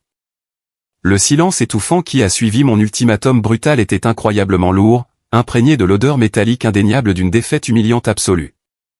Maxime a regardé frénétiquement, désespérément mon père, ses yeux écarquillés par la terreur, s'attendant à ce qu'il sorte une manœuvre juridique miraculeuse de nulle part. Il s'attendait à ce que Charles règle la situation comme il avait réglé chacune des erreurs coûteuses de Maxime par le passé. Mais Charles est resté assis là, complètement paralysé, fixant le vide sur la table en acajou poli. Il savait au plus profond de lui qu'il était totalement détruit. Il n'avait aucun moyen de pression, aucun pouvoir. Il a lentement relevé sa tête lourde, me regardant non pas comme son fils, mais comme un conquérant impitoyable et intouchable qui venait de raser méthodiquement son village entier et de saler la terre. Nous acceptons le rachat, a chuchoté Charles, sa voix tremblant horriblement, ressemblant à des feuilles sèches écrasées sous les pieds. Il avait l'air d'un homme se tenant devant le pupitre à ses propres funérailles. Rédige les papiers juridiques. Nous capitulons. Maxime a frappé violemment ses deux mains sur la table, se levant dans une fureur aveugle et irrationnelle. Tu es complètement fou, papa? Tu ne peux pas abandonner comme un lâche. Nous pouvons le combattre. Nous pouvons engager de meilleurs avocats, plus agressifs. Nous pouvons porter cette affaire devant les tribunaux et le poursuivre pour fraude. Avec quel argent, Maxime? A soudainement répliqué Charles, un éclat de colère épuisé et misérable brisant son désespoir écrasant. Il contrôle entièrement les comptes d'exploitation. Il contrôle la majorité des actions de vote. Il contrôle les avocats. C'est complètement fini. Nous avons tout perdu. Je n'ai pas attendu une seule seconde de plus pour les regarder se disputer au milieu des ruines de leur propre cupidité. J'ai tourné le dos, j'ai salué respectueusement Antoine et les autres membres du conseil d'administration stupéfaits, et je suis sorti calmement de la salle. La guerre brutale dans la salle du conseil était officiellement gagnée. Mais je savais que les retombées toxiques et radioactives ne faisaient que commencer à se propager. Je connaissais trop bien l'ego surdimensionné de mon père pour croire qu'il s'en irait tranquillement dans la nuit sans piquer une colère. C'était un homme obsédé de manière pathologique par son image publique et son rang au country club. S'il ne pouvait pas me vaincre légalement avec des avocats très chers, il allait absolument tenter de détruire complètement ma réputation professionnelle aux yeux du public. Dès que je suis arrivé à mon bureau d'angle le lendemain matin, la première contre-attaque désespérée et vicieuse était déjà lancée. Damien, notre directeur des relations publiques véreux, juste avant que j'aie le plaisir immense et profondément satisfaisant de le licencier officiellement et de le faire escorter par la sécurité, avait exécuté le dernier ordre venimeux de mon père. Il avait fait fuiter de manière malveillante une histoire soigneusement construite, hautement manipulée et complètement fausse à 3 publications commerciales régionales majeures et plusieurs blogs en ligne en vue. Les titres en gras étaient incroyablement brutaux. Il peignait le portrait horrible d'un fils impitoyable, profondément cupide et obsédé par l'entreprise, qui avait utilisé des failles juridiques sournoises pour voler impitoyablement une entreprise familiale bien aimée à son père vieillissant et vulnérable. Et jeter son jeune frère innocent et visionnaire à la rue sans un sou. Les articles vicieux insinuaient lourdement que mon style de gestion prétendument agressif et instable aliénait rapidement les clients clés et que Dumont et compagnie se dirigeaient droit vers une crise interne d'entreprise irrécupérable. Presque instantanément, le téléphone de mon bureau s'est mis à sonner sans interruption. Des investisseurs nerveux, des fournisseurs en colère et même notre plus grand client, Monsieur Laurent, ont exigé agressivement des réunions immédiates en face à face pour s'assurer que la chaîne d'approvisionnement complexe ne s'effondrerait pas complètement sous ma direction prétendument hostile. Erratique. Mon père essayait intentionnellement de brûler l'entreprise hautement profitable de l'extérieur simplement parce qu'il ne pouvait plus en contrôler les flammes de l'intérieur. Je n'ai pas paniqué. Je n'ai pas transpiré. Je n'ai pas publié à la hâte un communiqué de presse défensif et géniard pour nier ces accusations ridicules. Quand on combat un monstre sale dans la boue profonde, on n'utilise pas une petite serviette pour se nettoyer. On utilise une lance à incendie à haute pression pour le balayer. J'ai calmement pris mon téléphone portable, composé un numéro privé et appelé Hélène. Hélène était une journaliste d'investigation brillante, profondément cynique et hautement respectée, travaillant pour l'un des journaux financiers les plus importants et les plus lus de tout le pays. Nous nous étions rencontrés il y a plusieurs années lors d'un dîner de charité d'entreprise ennuyeux, et je lui avais discrètement et anonymement transmis des informations incroyablement précises sur certains de nos concurrents corrompus au fil des ans. Elle me devait une faveur massive capable de propulser sa carrière, et elle vivait absolument pour exposer l'hypocrisie flagrante des hommes riches et imbus d'eux-mêmes comme mon père. Tu as intérêt à me dire que tu as quelque chose d'incroyablement bon, Adrien, a dit Hélène à la seconde où elle a décroché, tapant rapidement sur son clavier en arrière-plan. Parce qu'à l'heure actuelle, le récit public est que tu es le véritable méchant d'un feuilleton de l'après-midi à petit budget. Les gens réclament une enquête de la SEC. J'ai la vérité absolue, Hélène, ai-je dit calmement, ouvrant un dossier crypté massif sur mon ordinateur. Et j'ai les reçus exacts, les dossiers bancaires et les emails internes pour prouver chaque mot. Je t'envoie un fichier sécurisé et hautement crypté en ce moment même. Tu vas vouloir vider complètement ta première page pour demain matin. J'ai appuyé sur envoyer. J'ai donné à Hélène un accès absolu, non filtré et indéniable à 12 années d'infractions financières cachées de Charles. Je lui ai fourni les registres détaillés et méticuleux montrant exactement comment il avait détourné illégalement des fonds de l'entreprise, échappant agressivement aux impôts sur les sociétés pour payer illégalement ses abonnements personnels au country club, ses voitures de sport de luxe et ses vacances extravagantes en Europe. Mais bien plus important encore, je lui ai fourni la vérité absolue et terrifiante sur Maxime.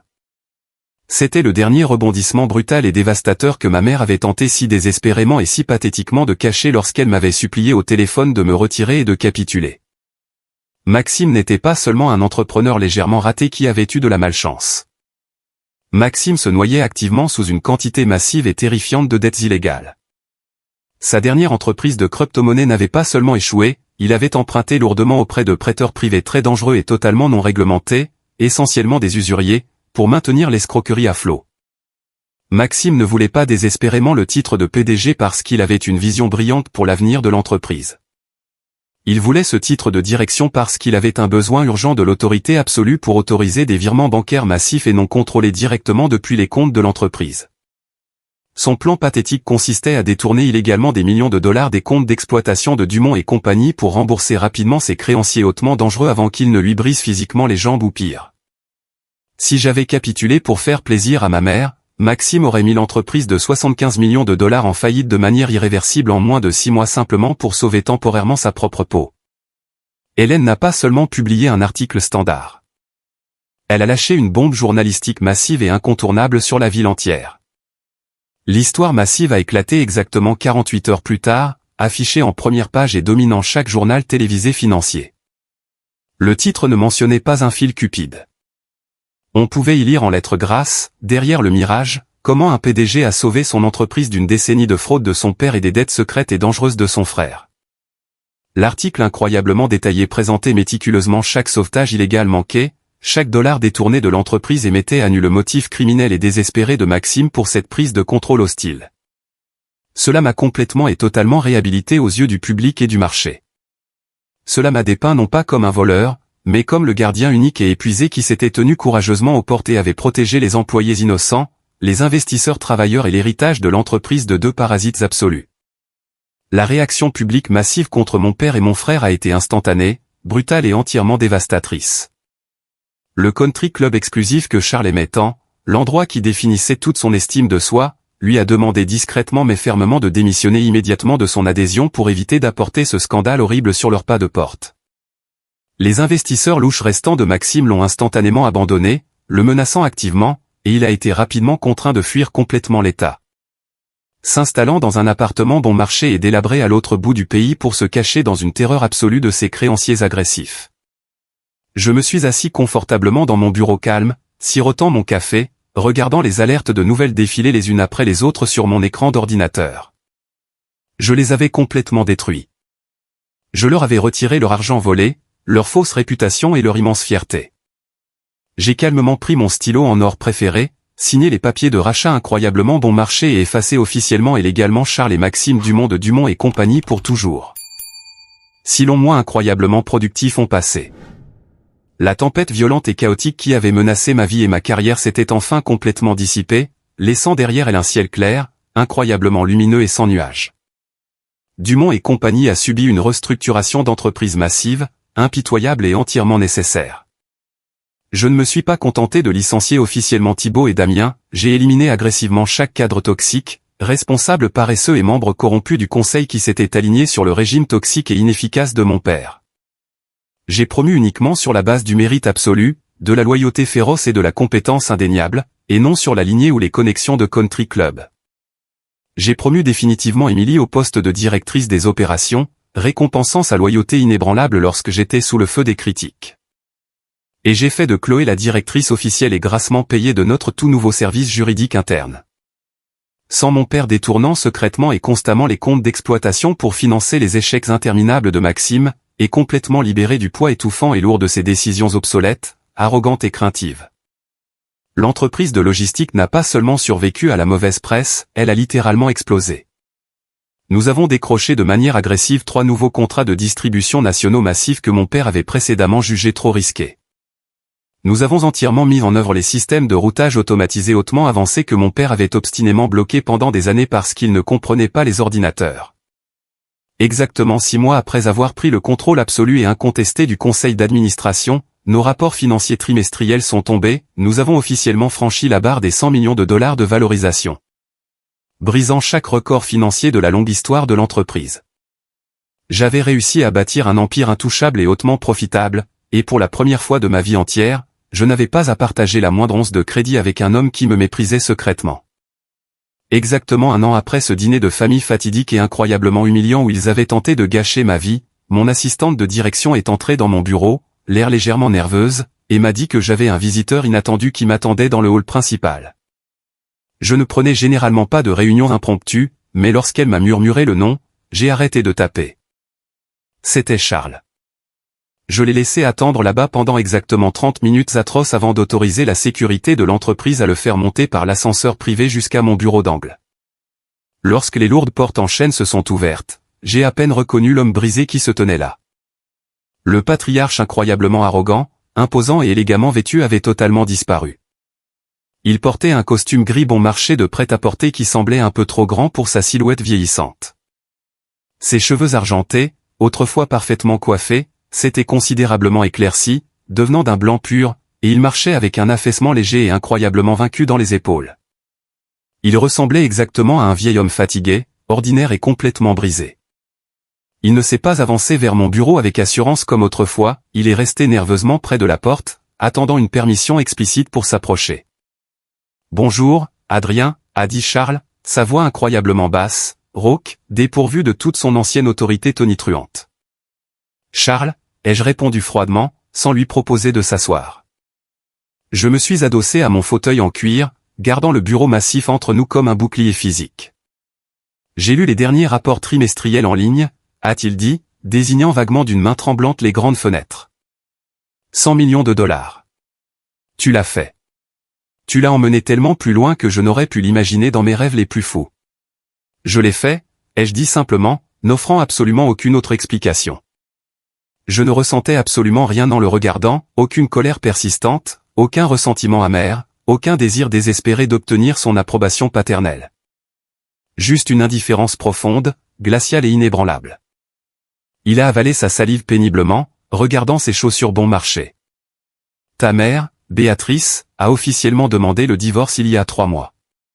Quand l'argent de l'entreprise a complètement tari et que le country club a révoqué définitivement notre adhésion, elle a décidé qu'elle ne pouvait tout simplement pas vivre avec cette honte publique extrême.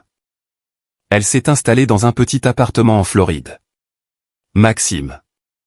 Maxime ne répond même plus à mes appels. Il me rejette entièrement la faute pour ne pas t'avoir combattu plus durement dans la salle du conseil ce jour-là. Il dit que j'ai ruiné sa vie. Il a levé lentement les yeux vers moi, son regard vieillissant plaidant désespérément pour une connexion émotionnelle, suppliant pour retrouver ce fils incroyablement loyal et idiot qui avait l'habitude de le sortir inconditionnellement de chaque crise. J'ai absolument tout perdu, Adrien.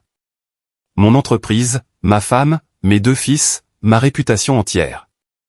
Je vis seul dans un petit appartement loué à la lisière de la ville. Je voulais juste te voir une dernière fois. Je voulais te dire en face que j'avais tort. J'avais incroyablement, horriblement, dévastateurement tort à ton sujet. Tu as été la seule bonne chose que j'ai jamais créée. C'était l'excuse hautement émotionnelle pour laquelle j'avais passé 12 longues années à mourir de faim. C'était la validation ultime pour laquelle j'avais sacrifié ma jeunesse, mes relations amoureuses et ma santé mentale. Et en entendant ces mots précis maintenant, debout fermement au sommet absolu de la montagne massive que j'avais gravie entièrement seul, j'ai réalisé à quel point cette excuse était inutile et dénuée de sens. Tu n'es pas venu ici aujourd'hui pour t'excuser auprès de moi, Charles, ai-je dit, ma voix douce mais inflexible, coupant court à sa manipulation. Tu es venu ici parce que tu es incroyablement seul et que tu as enfin compris que j'étais la seule personne dans ta misérable vie qui se souciait de toi sans vouloir ton argent. Tu as délibérément choisi l'enfant chéri. Tu as activement choisi l'illusion de contrôle et le confort de ton propre ego. Tu as fait ton lit, maintenant tu dois y dormir tout seul. Je me suis levé de ma chaise, signalant clairement que la réunion était définitivement terminée. J'apprécie que tu reconnaisses mon succès indéniable, mais nous n'avons absolument plus de relation. Nous ne sommes pas une famille. Dumont et compagnie est entièrement mon héritage désormais. Je te souhaite sincèrement le meilleur pour ta retraite tranquille, mais ne reviens plus jamais dans ce bâtiment, sous aucun prétexte. Charles m'a regardé pendant un long moment chargé d'émotions. Il a cherché sur mon visage un signe de faiblesse, mais il n'a vu que la finalité terrifiante de mon regard froid. Il a hoché la tête lentement, une larme s'échappant de son œil et roulant sur sa joue ridée. Il s'est retourné et est sorti par la porte, la lourde feuille de chêne se refermant sur lui pour toujours. Je me suis approché des grandes baies vitrées de mon bureau d'angle. J'ai regardé la ville immense et active en dessous, les flux de circulation, les gratte-ciels reflétant la lumière du soleil de la fin d'après-midi. J'ai posé doucement ma main contre la vitre froide. Je me suis souvenu du gamin incroyablement naïf de 22 ans qui avait abandonné ses rêves d'études de droit pour dormir sur un lit de camp sale dans un entrepôt glacial qui sentait le diesel. Je me suis souvenu de l'épuisement, des crises de panique à minuit, du poids insupportable de vouloir désespérément gagner l'amour d'une famille toxique qui ne me considérait que comme un distributeur de billets pratiques. Je n'ai pas pleuré, j'ai souri, un sourire sincère, profond et paisible. J'avais survécu à la trahison ultime. J'avais encaissé les attaques les plus vicieuses qu'il pouvait lancer, et j'avais utilisé ce feu pour me forger un caractère incassable. Je n'avais pas seulement sauvé l'entreprise de mon père, je l'avais conquise. J'avais pris le contrôle inconditionnel de ma propre vie, de mon avenir et de ma richesse. La plus grande vengeance dans ce monde n'est pas de crier. Ce n'est pas la violence physique. Ce n'est pas de mendier des excuses. La plus grande et la plus satisfaisante des vengeances est un succès absolu, indéniable et monumental, et le retrait définitif des personnes toxiques de votre univers.